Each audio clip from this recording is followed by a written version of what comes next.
Jay Crawford, Adam the Bull, Garrett Bush, Jason Lloyd. Plus, ba-da-da-da-da, you're loving him, Mikey McNuggets. And so many big names, it would take me hours to say all of their names. You're watching the PCC Airfoils Ultimate Cleveland Sports Show. PCC Airfoils, keeping the engines of change moving forward. Booyah!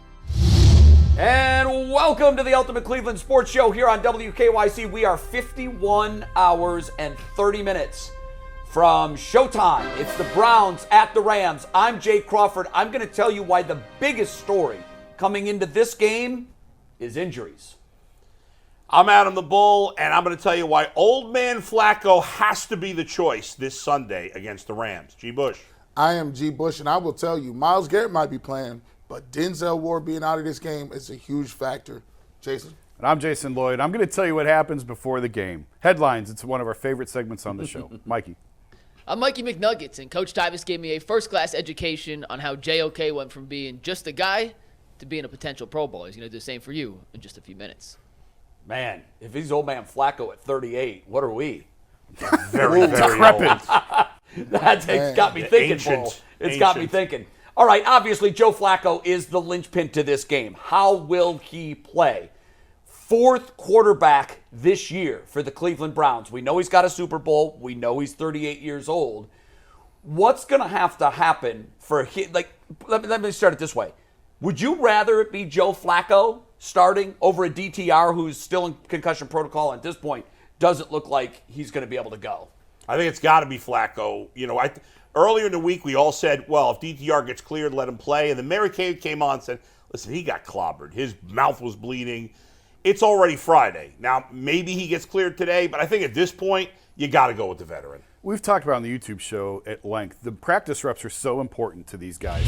Even if DTR was magically cleared today, I think it's too late, frankly. Like Wednesday, Thursday, Friday installations are so important when you're dealing with young guys like DTR and, frankly, like a guy like Joe who just got here who also needs those reps. He hasn't even been in the league. So give him the Friday reps. He's already had Wednesday and Thursday. It has to be Joe at this point. I'd rather have DTR just because he's been here all year. If both guys are healthy, give me DTR. But under the circumstances of where things stand, for this week at least, it has to be Joe. Yeah, they've been doing musical chairs with the reps. Like Jason said, when you need those reps, Joe Flacco needs to knock the rust off. If DTR was here, he still needs the reps to develop. So they've been trying to work on these two-track things almost for 2 years now because we had the Jacoby Brissett thing and Deshaun Watson came back. And I will say Kevin Stefanski has experience doing that. So it's uncomfortable, but he's showing something to just be safe for. I'm uncomfortable in being comfortable in a certain way of getting guys ready to play in unorthodox situations. Yeah, Bull, I'm exactly where you are. When you look at, Channel 3 has a close-up ISO version of the hit that DTR took. It's devastating. Yeah. I mean, it was a lot more serious when I saw the close-up in full speed than what it looked like in real time watching it with the network camera angle. It was serious. And I'm guessing that the organization made the early decision it's going to be Joe. Yeah. Give him the reps. Because we saw what happened before the Ravens' first game. Yeah. He didn't get the reps. Right. He was doing a little bit in practice, but for the most part, they were leaning towards going with Deshaun Watson. At the end of the day, it comes time to play the game. Deshaun can't go. And it was obvious to anybody watching, DTR was underprepared. I don't think they're going to let that happen again. When you try and get two quarterbacks prepared, you end up getting neither one prepared. Yeah. And remember, we don't even know that he's going to get cleared anyway. Marquise Goodwin had a concussion. He's been out a month. I know a lot of guys come back in a week or two. Most players that get a concussion miss at least one game. You had said quarterbacks this year, only one. Only one. Purdy's the only guy who got a concussion and then played that following Sunday. Yeah. But he was already practicing by like Wednesday, Thursday, and DTR has not. Let's do this. Because the Browns have won games this year, probably their stiffest opponent on the schedule so far, the San Francisco 49ers, with less than average quarterback play. In fact, you could say it was bad quarterback play. Where does Joe Flacco have to be on a 1 to 10 for the Browns to be able to beat this Rams team that's emerging, I think, as a better team than most thought they were going to be at the beginning of the season? If it's a 1 to 10, 5 being average, I think he just has to be average. We look around, and you got to think about it. The Browns have not got stellar quarterback play this year. It's not like they're tearing, the cover off the ball or anything, or putting major points on the board. All you need Joe Flacco to do is what P.J. Walker can. Don't get sacked. Don't turn the ball over. Don't get confused. If you can do that, mix some plays in, and consistently move the ball down the field, stay in front of the chains, I think they give him opportunity to win. Jay? The stat box on Joe, the one that concerns me the most is the 8 fumbles. I've been saying it all year. Just don't turn the ball over. They can get away with a 4 out of 10. Really. I mean, they've won with 40% and 2 interceptions out of their quarterback. When you're playing on the road, though, and you're playing against an offense that can still score like the Rams can, you can't give them short fields. It's a broken record. I say it every week, but it applies with this team every week. With the defense that they have, just don't turn the ball over, and you can figure out the rest. So as long as he's not getting hit in the pocket, which is a big concern with their tackles, if the protection holds, if they're not getting to him, he's not putting the ball on the ground. I don't know that I don't fear him throwing interceptions as much as you do with P.J. Walker. I think he's a veteran. I know he has thrown a ton, but he's a veteran. He should know where to go with the ball. It's really, with me, it's the fumbles for him more than the interceptions. Yeah. No, I mean, he's thrown 11 interceptions in his last 20 games. That's not great, but P.J. Walker's thrown 18 in his last, 5 games. Or, not quite 5, a little more than that, but still. Listen, the Browns have won games this year where the quarterback's played at a 0 or a 1. I'm not exaggerating here. Now, the defense was completely healthy for those games. The defense is not completely healthy for this game, so it's got to be higher. I think 4 is the number, slightly below average. They can win. If Flacco's terrible, they're going to lose, because I would expect the defense not to be elite in this game like they were early in the year, because they're dealing with injuries, and the Rams have a pretty decent offense. For that reason, I think you guys are way low. I think Flacco has to be at a 6, maybe even a 7, and here's why. You touched on it. Yeah. We got our best player on defense playing with a bad left wing. We saw what that looked like last year. Denzel Ward, the back-end star of our defense, and the second best player. So if you go into this game with the mindset that, hey, we did it against San Francisco, put it in the hands of the defense, this offense is dynamic, and we're going to talk about that next. They can come at you with 2 different styles, and because of that, I don't think they're going to be able to hold the Rams under 20 points. So I just think Flacco's going to have to make plays. He's going to have to be better than a 4 or average. I've got him at a 6, maybe even as high as a 7. Put numbers on that. What does that look like? What's a 6 or a 7 look like? I think he's got to throw a couple of touchdowns, no turnovers, and over 200 yards. That's about a 6 or a 7. How many big-time throws? Well, in the course of a game, you're going to need to make probably 5 or 6 to keep drives going. Yeah. He can do that. We saw him do it against the Browns last year in week 2. So I think he's going to. If we get an average Joe Flacco or a 4 or a 5, I think we're coming back 0-2 on our West Coast. I think you're overrating the Rams' offense a tiny bit. I don't think we're going to talk you about described that them as dynamic. I don't see them as dynamic. We're going to talk about that next. And the reason I say dynamic is because I think they're multifaceted. A lot of defenses, you can look at them, or offenses, you can look at them and say, they're going to get you with the pass, or they're going to get you with the run. San Francisco is a rich man's version of what the Rams are doing. Williams has proven to be a very formidable running back this year. We know about the 2 wide receivers in Kupp and Nakua, and Stafford is a quarterback who's won a Super Bowl and is playing, I think, a lot better than most people think. Because of that, which one of those 2 poses the bigger threat? Williams running it or Stafford throwing it? I wanted to go Stafford because the old Toby Keith song, I ain't as good as I once was, but I'm as good once as I ever was. That's great. And I worry about guys like Stafford and Cooper Kupp. They just need, it's in there, and you just don't want to see it at the wrong time. But I have to go with Kyren Williams only because he's the type of explosive back. We were talking to Chris Rose about it on the YouTube show, about he's sort of that Jaylen Warren type that really gashed the Browns at times, the Steelers running back. The Ravens had a young running back sort of the same way that gashed them this year as well. So it's those guys, and we saw the running game of the Broncos really sort of eat up the Browns. That I don't think we saw that coming last week. Right. So I think I'm a little bit more concerned with Kyren Williams. I'm definitely more concerned about Kyren Williams. The Browns have not been, now maybe this will be the first time, but the Browns have not been hurt by non-mobile quarterbacks at all. The quarterbacks they've struggled with this year are the mobile guys. And Matt Stafford is not mobile. He's a statue in that pocket. I'm not worried. Now, again, their defense may not be up to snuff as it was. I still think we got as good a defensive coordinator as there is in the league, and he will be able to game plan for this game to get them better than they were last week. They didn't play quite well enough last week. Kyren Williams is the type of player that is giving the Browns fits. Hey, we didn't play well against the Broncos last week. We lost that game. Russell Wilson played a pedestrian game. But if you look at the Rams got better offensive talent than the Broncos But Russell Wilson's mobile. He is mobile. He'll get down. But I like the Rams. You know what Cooper Kupp can do. Puka Nacua is fine for them. And Kyren Williams is dynamic. He can catch the ball out of the backfield, screens, and he's a home run hitter. You might not catch him if he breaks out and gets in an open field. I think this is going to be a very tough game. We're going to see what Jim Schwartz has. I got faith in him, but this is going to be an uphill battle. They can score some points. We're in agreement. I think Williams is where you have to start with your defensive game plan. Try to make them one-dimensional. Take the run away. Yes, Stafford can beat you through the air. We've seen him do it. He's got two nice weapons there. Again, to me, the reason I started the show by saying, to me, the biggest headline this week is injuries. Look at how much different this team looks without Denzel Ward. And I know that Myles Garrett is the heartbeat, but without Denzel Ward in the back end of that defense, both areas suffer, run and pass. So it's a pick your poison, but I do think that the game plan defensively should start on the run. There's a lot of talent on this defense. It may not be as good as Denzel Ward or Myles Garrett, but there's a lot of talent. These other guys got to step up and play better this week. Yeah, you're right. This is a step-up game. Let's go. When guys are hurt, guys need to play bigger and pick up the slack. All right, we're taking our first break. When we come back, Coach Tyvis with a breakdown of JOK. After this break, brought to you by PCC Airport. Stay with us.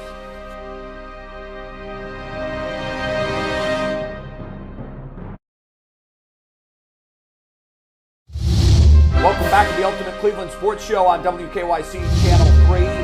We're getting you ready for the Rams and the Browns on Sunday. JOK has been one of the most improved players for this Browns team so far this year. Coach Tyvis standing by with Mikey McNuggets as to why he's been so good. Guys?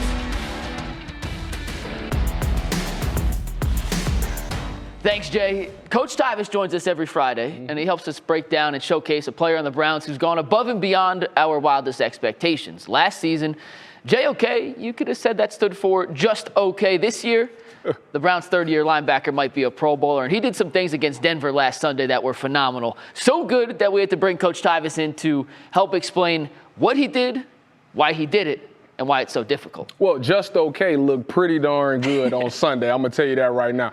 JOK went out there this Sunday and he showed his athleticism, and we're going to see it in some of these plays. We're going to show you why this guy is a Pro Bowler and he is who he say he is. As we look at JOK right here at this middle linebacker, he gets in there and engages with the 300-pound guard and still makes this play. I don't think guys understand. This guy is listed at 220 pounds. You should never try to make contact with a 300-pounder, but he does. He keeps gap integrity, stays inside of his gap, but that's just not enough. He gets off of it and makes the tackle with a 300-pound guy on him. That guy is special this year. And if it happens once, it's just an anomaly, a coincidence. You got lucky. When Anybody it happens, can do it one time. Anybody. Even him. Even me. And when it happens twice in a game, though, well, that's a different story. And JOK, not once, not twice, but 3 times was in the backfield. And the second play might be even more impressive than the first. Well, you thought he was athletic from the first one. Let's look at this second play right here. This one is so good that the guard doesn't even touch his jersey. Gets right up under it and gets in on the tackle. He sees a party on the ball and he wants to have some of that as well. Again, let's look at it from the back end right here. This guard is supposed to get JOK.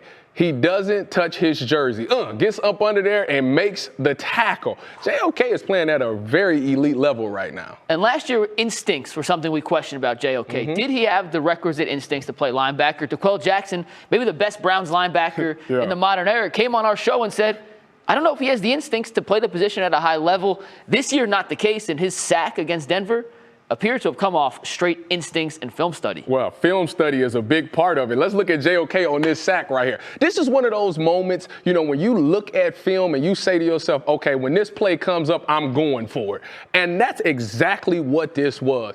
JOK saw this formation, he's seen the situation, and he said, you know what? I know what they're doing. It's play action 100%, and I'm shooting my shot. A lot of guys would be scared to do this, but he believed in it, and he made this play, blew it up. Russell Wilson didn't know what hit him. Whoever is responsible for JOK on this play, when they got back to the sideline, the offensive coordinator said, come here, let me talk to you for a second. You see number 6? Make sure you put a hand on him the next time. Coach Tyvis never scared to shoot a shot. JOK did it on Sunday. It worked, and he'll have to do it again to slow down Kyren Williams and this Rams offense. Jay, back to you. All right, guys, great stuff. JOK playing like an all-pro or Pro Bowl player this year. We're taking a break. When we come back, we love this segment. You got to pick a side. No fence riders when the Ultimate Cleveland Sports Show comes right back.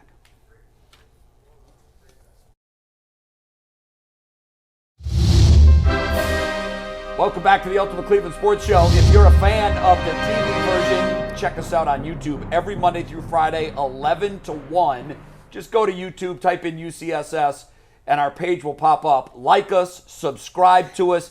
Best thing about the show is you can watch it on your time, anytime, day or night. All right, we love this segment because you got to pick a side. No fence riders. Mikey, we've got, 3 of them today? Got 3 of them today, so let's get right to it. First and foremost, these are yes or no questions. Pick a side, no riding the fence. First one, will the Browns have more rush attempts than pass attempts against the Rams? That was a question we were all asking after they ran the ball just 16 times against Denver. A split fence here. Tyvis Bull and myself said, yeah, they are going to run the ball more. But Earl, Jay, Jason, and G said not a chance. Yeah, there's too much hay in the barn, too much experience for me to say that now suddenly they're going to flip the script and run more than they throw. I think they should, but I don't think they will. Nah, you're going to get Willy Wonka today. They're going to throw the ball. Running backs might throw the ball. And Joe Flacco is a new quarterback, so that means Kevin Stefanski need to take him on the test drive. He's going to be kick the tires. He's going to be throwing the ball all over the park. Obviously, it depends somewhat on how the game goes, right? Sure. Part of the reason they threw so much is because they were down in the fourth quarter last week. I feel like the defense is going to show some pride this week and make up for the injured guys. I think the Browns defense is going to play very well in this game. So I think it's going to be a lower scoring game. I don't think they're going to fall behind, and that's why I got them running a lot, especially to protect their old quarterback who can't move. They should run it a lot. Yeah, I think they will run a lot. I think they're going to throw it more. Joe's got the experience. Kevin has a track record of liking to throw to set up the run. It's a little bit different than the way they played football 50 years ago of run it to throw the pass to set up the pass. So history tells us they're going to throw it more than they're going to run. I'm exactly with you. All right, Mike. Number 2, the Browns allowed quite a few rushing yards to the Broncos, so they're only averaging now 105 rushing yards against. So will the Rams get 105 rushing yards with Kyren Williams in this game? Earl, Jay, Jason, and G said, yeah, the Browns are going to allow more than that. Myself, Bull, and Tyvis all said no. Well, Bull, you're the same dissenting. trio. Why? Yeah, I know. Why? I think that the Browns are going to focus on the run game. I don't see how they can. This idea, the Mike stat about it, nobody's had 8 in the box. I think the Browns, even without Denzel Ward, will do it. I think they're going to be – they have struggled to stop the run the last couple of weeks. Right. Jim Schwartz has got to be ticked off about that. There's no doubt. So I think he's going to make it a focus of what they're doing this week. Jay? Kyren Williams, the last few weeks, if you look at his rushing totals, it's a lot higher than 105. And 105 is really not that big of a number, really. I mean, the Browns have been so great defensively against the run. They've put up some incredible numbers. But 105 as a team collectively, it's really not that high of a bar. So I just think they got gashed last week. I do think that they'll tighten some things up. But just because if it's 140, 145, maybe I'd say no, but I think that they'll clear the 105 mark. Well, you look at it. He doesn't have to get that all, in 3, 4, 5, 6 carries. The Browns have shown that they'll give up 50, 60, even 70-yard runs sometimes when you are playing aggressive defense. And if you do put 8 in the box, one of the unintended consequences of having that many people there is if a guy makes you miss and moves, guess what? There's not a lot of guys in the secondary that's going to tackle him. I think he'll have over 100. Yeah, Jay, I'm exactly with you. 105 is a low bar. I mean, this is a running back that has proven he's averaging over 5 yards a carry. I think he's going to get it 20 times. He may go over 105 by himself, but I think the team will definitely go over 105. I thought it was just Kyren Williams. It was 105 as a team, Bull. Yeah. Well, not that they give it to anybody else, I guess. Reading is hard. All right, last question. Will Dustin Hopkins be the leading scorer in this game for either team? Not as split, but myself and Jason both said yes. The rest of y'all said no. So you guys are going to be a low-scoring game then, because I think the only way he's the leading scorer is if it's a low score. Well, 2 field goals and an extra point gets him to 7, and so to top that, you need someone to score 2 touchdowns. Yeah. And I don't know if throw there's 2 going to be touchdowns. The quarterback can throw for 2 touchdowns. Well, he's not scoring it. I took that as scoring the points. Oh, I looked at it as fantasy points. Like Reading. you get the fantasy points. Reading is hard. Jason had it right. Reading is hard, guys. So because of that reason, I'm not expecting a player to score 2 touchdowns in this game. This one was kind of easy for me. Give me 2 field goals and an extra point. 2 field goals and an extra point, though, isn't easy. Well, but, I mean, that's all the Browns do is kick field goals. Yeah, That's still not a lot of points. That would mean they'd only scored 13 points in the game. But no, I mean, a minimum. Just at a minimum. Right, Yeah. right. Like he may have 3 or 4 field goals. I don't know. I got the Browns with 2 touchdowns thrown by Flacco and 1 field goal in this game. All right. Listen, I already got, this is the foreshadowing. I got in my fence riders, I got the same thing in the headlines, 2 touchdowns by Flacco. So, no, Hopkins is not going to be the leading scorer. All right. Very good. I just happen to think that. Even though we didn't follow the assignment. No. Technically. We'll read better next week, we promise. I'm the honor roll student here, apparently. That's Well, scary. That's always been the case. reads, if you're looking for a job with career advancement and great benefits, and you can read, check out PCC Airfoils. They're a leading manufacturer in Northeast Ohio, and all locations of PCC Airfoils in Eastlake, Menor, Wickliffe, and Minerva are hiring for all positions starting at $18 and up. Plus, full benefit packages, paid time off, and a signing bonus. You can apply online at precast.com/careers to learn more. All right, we're taking a break. When we come back, we're going to tell you who wins the game and how they do it. It's our pre-written headlines, all wrapped up in our predictions. The Ultimate Cleveland Sports Show comes right back.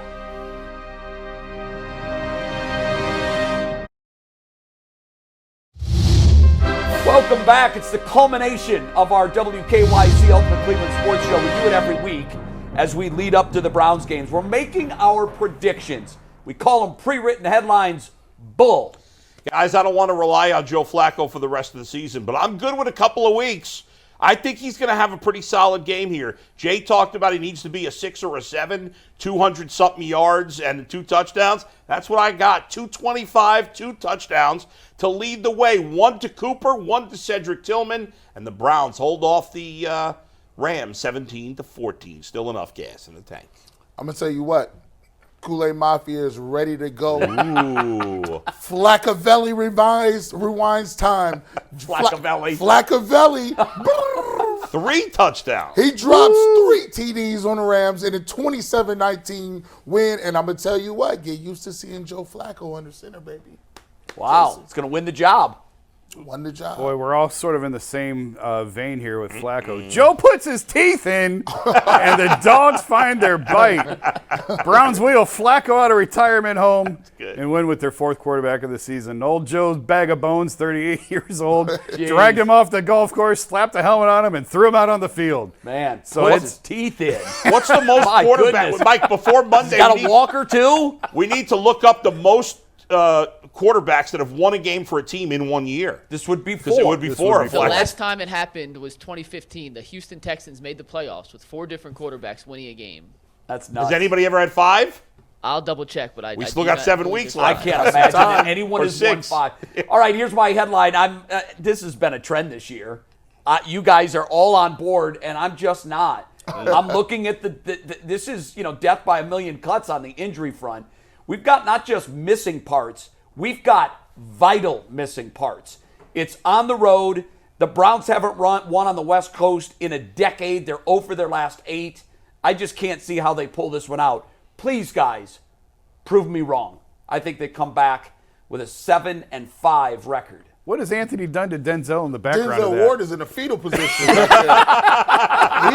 I didn't see it. Throw it back up quickly one more man. time. I got to do my headline first, All right. and we'll put Anthony's up. I didn't see it. How about joke's on you, Stafford? JOK's pick 6 late seals the deal, ending the Rams' playoff hopes. We showcased JOK with Coach Tyvis, and I'm all in. I think JOK has another monster game come Sunday. You put a bozo nose on Stafford? Damn. He's a They genius. used all the graphics. Please, Pretty we got hard. 10 seconds. Let me see what Denzel Ward in the fetal position on my headline. I missed it. Oh, my God. Just thrown up on the table. That's sort of the status of this team right That looks now. like a horror movie, like they're cutting up his body for parts or My something. What is goodness. happening there? That is awful. Don't forget, watch the 2-minute warning show. It's the Browns post-game show on UCSS. When the game has 2 minutes left, go to the YouTube page and watch the guys break down all of the action from Sunday. For all of the guys in the UCSS Sports Show, thanks for watching. Enjoy the game and go Browns. Peace.